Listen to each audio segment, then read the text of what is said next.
All right. Hey, welcome. This is the first episode of the Forging Elite Fathers podcast. I'm Casey. I'm Robbie. Hey, man.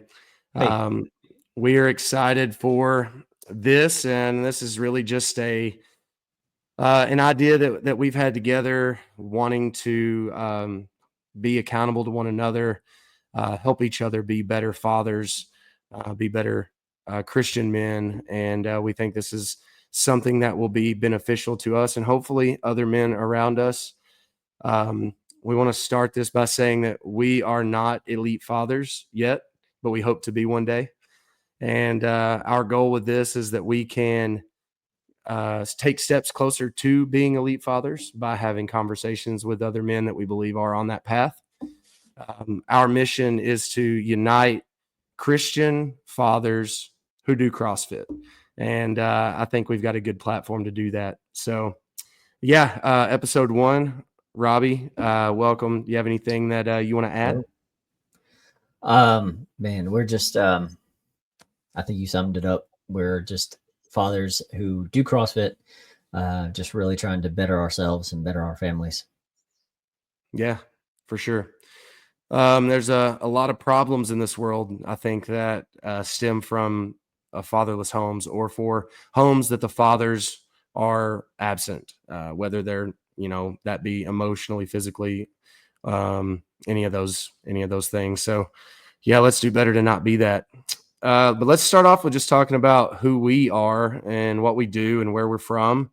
If you don't mind kicking us off, Rob, just telling us a little bit about yourself. Yeah. I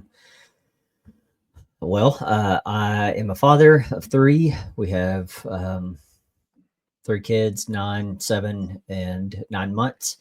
And so I I've been doing CrossFit for since about 2013, and just have a big passion to see men grow in being leaders in their family and leaders in the community. And just really, like you said, I just think there's just a big need for fathers to step up to the plate and be men. Yeah, I agree with that. Yeah, so and I'm Casey Spencer. I am we're both from Jonesboro, Arkansas, Robbie and myself. We I own CrossFit Ridge City with my wife. Been married for about 15 years, have three kids as well, and really just working to be present as much as possible with them. It's a busy life, but know that there are many things that we have going really well. But I want to make sure that I'm not missing out on anything in my kids' early stages of life. And my kids are 10, no, sorry, 11. My daughter's 11 now, 8-year old son, and then a 2-year old son. How old are your kids, Robbie? Uh, 9, 7, and 9 months. That's right. Yeah. So we're Yeah. right in the same stage with that. Robbie's got two girls and a boy, and then I've Yeah. got a girl and two boys. So we've got the whole gambit here. Yes, I think this really. I mean, I think my whole life I've just really um, knew of the need. I grew up in a time where, like, I started reading the Art of Manliness blog back when it first started, and I just saw the need that of like men just need to be men, and I read um, a lot of Theodore Roosevelt, Hmm. uh, Man, Strenuous good Life. stuff. Yeah. Yeah. And so like I always knew that need was there. And then I had my two daughters. They're the older two, 9 and 7, and I really wanted to be that and be a good father for them and to them. But then it wasn't until my son that was born last year that was like, okay, now it's real. Yeah. Because I'm raising someone just like me. And so I wanted to have that close bond with him and really take that off. Yeah. I think that the statement, I've heard it a lot over the past few years, and you might have to correct me with it. I'm not good at getting it exactly right, but the statement of tough times make strong men make good times or easy times make weak men. Is that the That's statement? interesting. I have not heard it. I You've have not not heard that heard that. before? I've Okay. not. So I like it. something along those lines. And I believe that to be very true. I've heard that through one of the many podcasts that I've listened to. I didn't read the blogs, but I have listened to the Art of Manliness podcast back in the day. Mhm.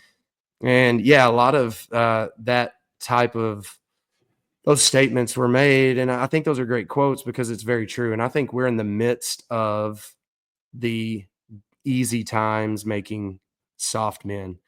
Right. And I want to be counter to that. I want to be living in good times, but also make tough and good men. And yeah, we've got a tough road ahead of us. But the cool thing about it is that we have a great platform through CrossFit.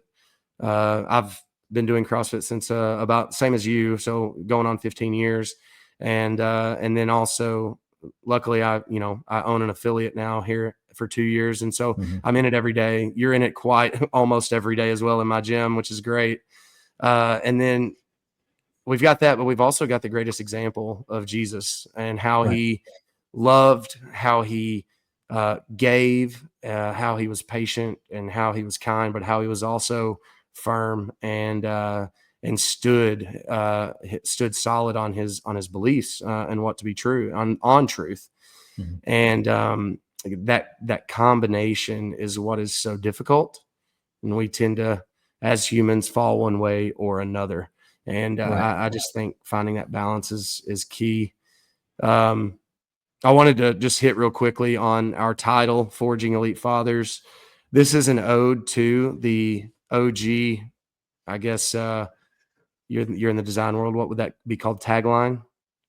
The motto or the tagline, or Yeah, yes. motto or tagline of CrossFit back when we started, probably till like 2018 or so, which was Forging Elite Fitness. I still hold to that.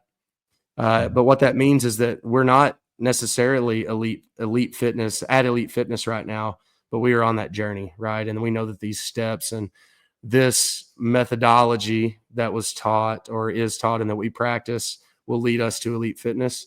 And I think the same goes with us combining the beliefs of the belief of Christianity, following Jesus, mixed with the beliefs and the methodology of CrossFit, can lead us to be great and elite fathers.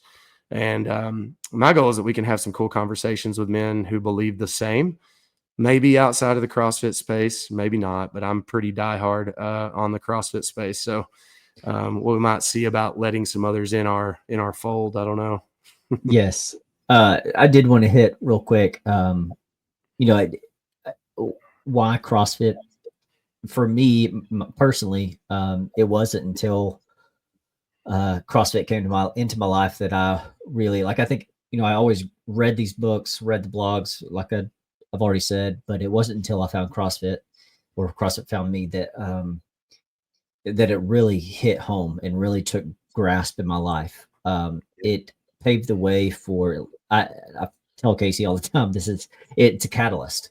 It's a Hmm. catalyst that it hit me and then it took off. A catalyst to be that elite father, have my mind right and focus, Hmm. and the confidence that it gives me, and that's where things started happening in my life. Yeah. What I guess what was your beginning to CrossFit? How did CrossFit find you, or you find CrossFit? What's that story? So I did not say in my intro, but so I'm a designer by Mhm. trade. And so I tell people that in high school I was a weird emo art kid, and that carried on through college. Just real antisocial, not a lot going on in my life for me. But my wife and I, we met through our church. Mhm. That's how we met, and she was doing CrossFit at another gym in town. It's no longer an affiliate, but she was there, and she drugged me there just to watch. I stood by the door like did not even like go into the actual facility. It just stood by the Yeah. door at the very front and just watched them work out. And as soon as it was over, I was out of there. That's Um, amazing. but then I really like this girl, Yeah. and she eventually talked me into just trying it, and yeah, it changed me. So That's amazing, man. I was at that same gym about that time. Was that at the building across the street, the it L-shaped was it building they was were in? Yeah. I think yeah, it's funny you say that because like like I don't remember you being in there at the Yeah. same time, but I think you were a I little think I bit. was there maybe before you actually started because I Right, remember your wife and working out with her and her sister. right. But I just You had already she had left. talked about you, but I don't think by the time I left there, I don't think you had come in yet. So Right. yeah. So it Yeah. was may have been even been the same year that we were there, but Yeah. not Maybe. together. Yeah, that's cool. Stood by the door and jetted with her, of course. Yeah, that's awesome. I Well, I met her there. We did not oh ride yeah, there like you showed together. up. Showed Okay, up, and then I left. was out, man. So, what was your initial assessment whenever you know? Because now you're deep into it, but watching that first workout, were you like, these people are crazy? They're nuts. Like, what was your initial assessment? My initial assessment was, oh yes, along those lines. So I mean, my only idea of gym people were what I saw in high school, Yeah. and those were the people that just a little bit about my background. Those were the people that picked on me uh, Yeah. and threw me in lockers and bullied and everything else. So I didn't want any part of them. I understand that. And then yeah, once I got in there, it was the people, they welcomed me. It was just a welcoming, and I saw people that were not as fit. Yeah. Like it was not like a gym type atmosphere. It's more like a family, and all shapes and sizes, and all the people that could come together and Yeah. just rallied behind each other. It was really neat to see. That's awesome. Yeah, I mean, apparently you weren't like run off by your first encounter with CrossFitters, so that's good. Right. Yeah, I'll have I started doing CrossFit because I was hired onto the or I tested and was able to join the fire department in Jonesboro. And I remember I was sitting at my brother lived in Dallas at the time, and I was talking with him about needing to do something physically because I already knew that firemen were not that healthy generally. mm, And I wanted to be different. I wanted to come in and do well at my job. And I was like, I don't really know what to do. I don't like going to the gym to bodybuild, but I don't really know what else to do. So I was starting to run and stuff. And he sent me CrossFit.com, and it was the old school, like the old school chat room type website mm, blog post where you had the workout posted and you entered the scores. And then followed that for a little while, and then heard about this gym starting, and was able to go down to like the basement that the guy had to kick it off, and did my first workout in this like red basement room. And it was pretty cool. I liked it. And then finally they opened a full-size gym, and so that's where I started going because it was the only one I knew in town. um and it was the just getting in there and learning to challenge myself in mm, that way made me better every day for work. And that's what I guess grasped onto and grew to love about it. It was hard and it was challenging, and every day kind of sucked, and I was bad at a lot of stuff. mm, But what I knew I was gaining out of that was so much, I guess, was worth so much more than the challenge that it was going to be each hour that I went in there. If that makes sense. And I think it helped me. And I tell people a lot, like I'm really ADD, and we talked about this before, but there's three things in my life that have been constant, I would say, over the past 20 years. And I think in this order would be Jesus, my wife, and CrossFit. And right. those are the only three things that have like stuck around. So And yeah, my four things that I was telling Casey about were Jesus, my wife who introduced me to CrossFit, and yeah, then the fourth being my smoker. I love to smoke meat and loves to smoke the meat, man. yes, barbecue, ribs, anything. Hey, the advice you've given me for brisket was really good, and I need to do that again soon. We have a mutual friend who just got his a smoker this past weekend. His first thing was a brisket, and I walked him through it, First and thing, it brave was a soul. good success. He said, so, Okay, I need to yeah. do my. I've got one in the freezer. I need to do, but I'm just nervous again. So we'll be talking about that. That might Good, be a good episode for us. Is let's do some smoking. right?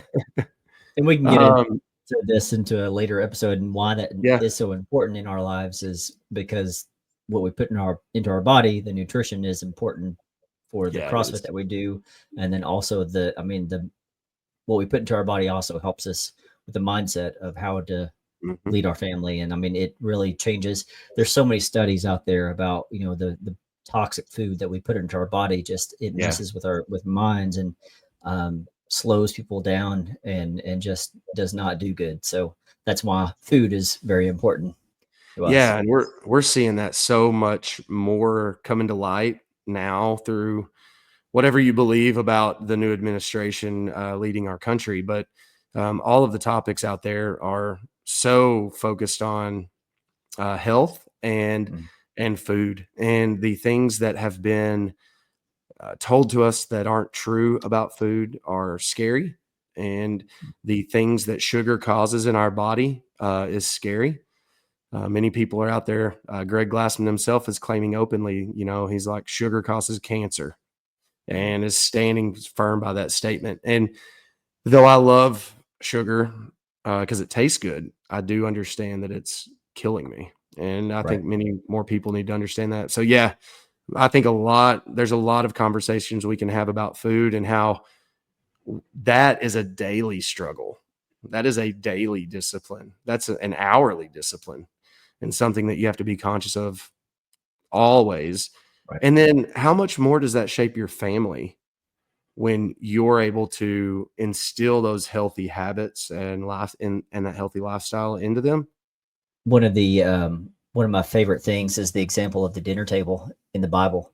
Mhm. There's only 3 times where, God himself has dinner, has food with people, and Uh-huh. those, well, you can take this how you want it, but the first that I see is, when he comes down and meets with Abraham to, tell Abraham that he will be the father of many nations. He has a feast with Abraham. So Okay. it's the covenant with the covenant. The Yeah. second covenant is when Jesus has dinner at the Last Supper Mhm. with the disciples. Then the third is at the wedding feast in Revelation, where God has dinner with His people. And so, like those three instances, it's big turning points. So I take that and really, I I think me and my family we try to sit at the table 4 nights out of 5 nights a week. Mm. We try to sit at the table and have dinner as a family because it's that important that we have Yeah. that communion with our family. Yeah. Whole 'nother layer to that. Yeah. Of Right. time and intentionality. And Right. then, I mean, most of the time when you're having dinner at your table at home, most of the time you're cooking that food, aren't you? 100%. Yeah. So it's a lot less likely that, I mean, sometimes you're gonna pick up a pizza and bring it home, or you're gonna Right. pick up Right. something to go and bring it home. But the chances of you making time to eat dinner as a family at home together, you're likely going to be cooking that food yourself. And most times when you're doing that, that food is so much better for you than Absolutely. what you're getting out at restaurants that are filled with who knows what. Right. Yeah. Yeah, man, that's good. There's a lot to that. Real I love quickly, talking about because nutrition. do you? I mean, yeah, no, me too. And it's a huge part of health and wellness. It's a huge part of CrossFit that gets overlooked a lot. Right. And I'm actually starting to push that more through my coaching and trying to have more nutrition clients because I'm starting to really grasp the understanding of it. And that's where life change actually happens. But yeah, we can get down that road for sure. But we're coming up on 20 minutes here, and so I figured maybe in our last 10 minutes we could talk about our faith, where we come from, our story of meeting Jesus and following Jesus. If you're good with Sure. that, Absolutely. um, what would you give just a quick bit on your testimony and how you became a Christian? So I grew up in the church. My parents were there every time the door was open, and so I say that I gave my life to Christ when I was about, I think I was 7 or 8 years old at a church camp. I just really felt the conviction of Jesus and the reality of sin and the reality of depravity that we need Him. And so I accepted Christ then, and then so I think from like 7, I alluded to a little bit earlier, but I had pretty rough time in junior high and high school, just trying to fit in. So it was kind of a growing period, but I had a really good mentor in my youth pastor. He really poured into a select group of us guys. It really helped a whole lot in my faith and growing my faith just as much as a high school student can. And Yeah. then after college, actually, I got into a good core group of guys that, I mean, we spent every day with each other. And that's what really shaped my faith, I would say. Awesome, man. Yeah, so you've been a Christian for quite some time then, most of I your have, life. yes, most of Yeah, my life. that's great. Um, yeah, What so about you? my story, I grew up in church, local church with my mom and dad. My mom and dad divorced when I was 2. I really don't have memory of them ever being together, so I remember Mm. going to church with both my mom and my dad, but separately. As they divorced, there was some hurt through the church, and just like there is when families split. And so we had, times in our life. I didn't really start going to church until I was around 10, consistently, or something that I wanted to do. My mom took me to a church in Jonesboro here, and with a friend of mine, and started going to Awana on Wednesday night, and went to that consistently. I think, at some point my friends were getting baptized and I wanted to get baptized too. So I was like, yeah, I follow Jesus. I didn't really do that actually though until I was 16. I kind of put on that front, but I didn't fully take on letting Jesus be Lord of my life until I was 16. And at that point, became a Christian one night at some concert, at a Christian concert, and I've been battling with what that means ever since. Sanctification is a real deal, where we're imperfect people, and God is Mm. continually working in us to make us like Him. And I will never be perfect until I get to heaven. So thank you, Jesus, for coverage of my sins. But that's when I took ownership of it. And so since then, it's been a process for sure. Trying to be, I feel like I've always been a good person, but as a Christian, I understand that's not good enough. And I just really want to, I just want to do what Jesus calls us to, and that's making disciples. And I think men get overlooked in that a lot. And that's been, of course, I want my family's first, and I want to disciple my children and my wife. I want to disciple people around me within the church, but I think there's a lot of men around us that need that discipleship and need men to stand up and say, like, "Hey, I'm here. I'm on this journey with you, and I want to pursue a life of following Jesus, and I want to pursue a healthy life." And that's what I'm looking forward to in this. There, there's a pastor that I listen to quite often. You and I disagree about him, and that's okay. But one of his cool statements that I think he says is, Mark Driscoll. I know we've Oh, talked okay. about that a little bit, yeah. So I still listen to Mark Driscoll. Some people hate him. Some people, just let him be, whatever. But something he says lately is that he's for men, and he has a pretty big men's ministry, and as he wants to create a strong men who bless women and children, and that's his. He believes that whenever that happens, that the world will change, and Mm. that the world will then be a lot more of or that we will be a lot more of a light to the world. And so I've kind of taken that as a part of my goal, I guess. Something, sorry. Yeah. One thing that comes came to mind when you were talking about that. So my two Mhm. girls, 9 and 7, they they'll watch TV, and I'll catch a little bit of what they're watching as they go by. And one Yeah. thing I've noticed that these shows that girls watch is the absence of a father, or Mm. the downplaying of the father. He's Yeah. like an I've seen that a absent. lot.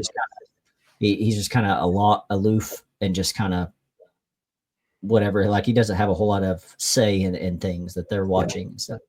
And if the media and the culture is seeing that, if that's what their idea of a father is, well, that's not right. Like I want to change that.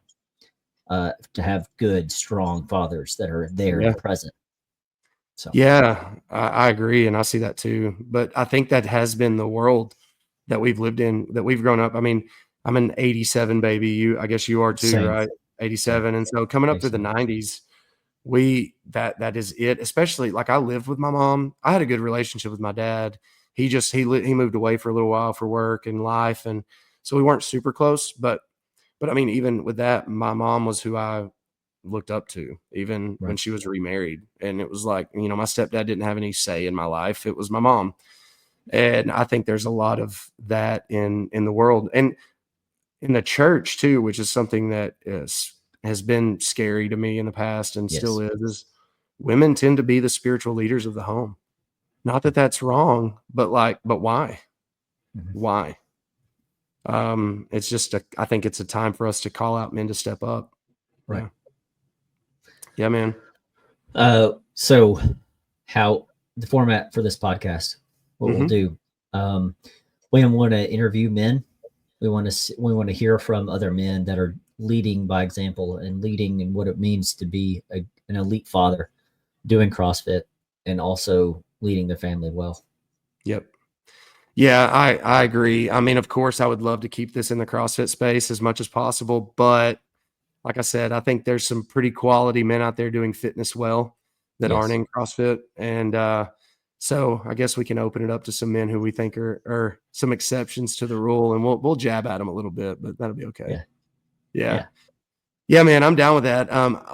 Honestly, I'm excited to learn for myself. I want to interview these men to give me some tools in my toolbox to better my life and my relationship with my family, my relationship with Jesus, and better my routine in life. So I'm really excited selfishly for that. I know we've talked about that word as well, but because this is really going to be something that helps our family. Right. But yeah, I'm pumped about it. And I think just know that I'm not here saying I have anything figured out. I'm just here curious and trying to ask questions. Yeah. Right. Yeah. No, I don't think, like you said earlier, it's a journey. We're on this. We're trying to figure it out as we go. Yeah, man. So we just want to build that community and try to get other men on board to just show just to be there for each other, open up. Yeah. Yeah. And I think there's room for there's all kinds of communities out there, online communities, in-person communities. Shoot, you can go to any church, almost any church, and find a men's ministry. You can get online in 5 seconds, find a group of men who are, banding together to pursue fitness or pursue discipleship or both. Even I think there's still some things out there. Jason Khalipa's on a big push for this, though I don't know where his faith stands. I know he's really pushing men to get physically healthy. And so I think it'll be interesting to dive into those things, but also if we can help one man grow closer to Jesus and lead his family better and get healthier, then we've done more than I can imagine really through these conversations. Right. Yeah. So, well, cool, man. That's all I have. Anything else you want to close out with? Man, I think that's it. That's a good intro. We did it.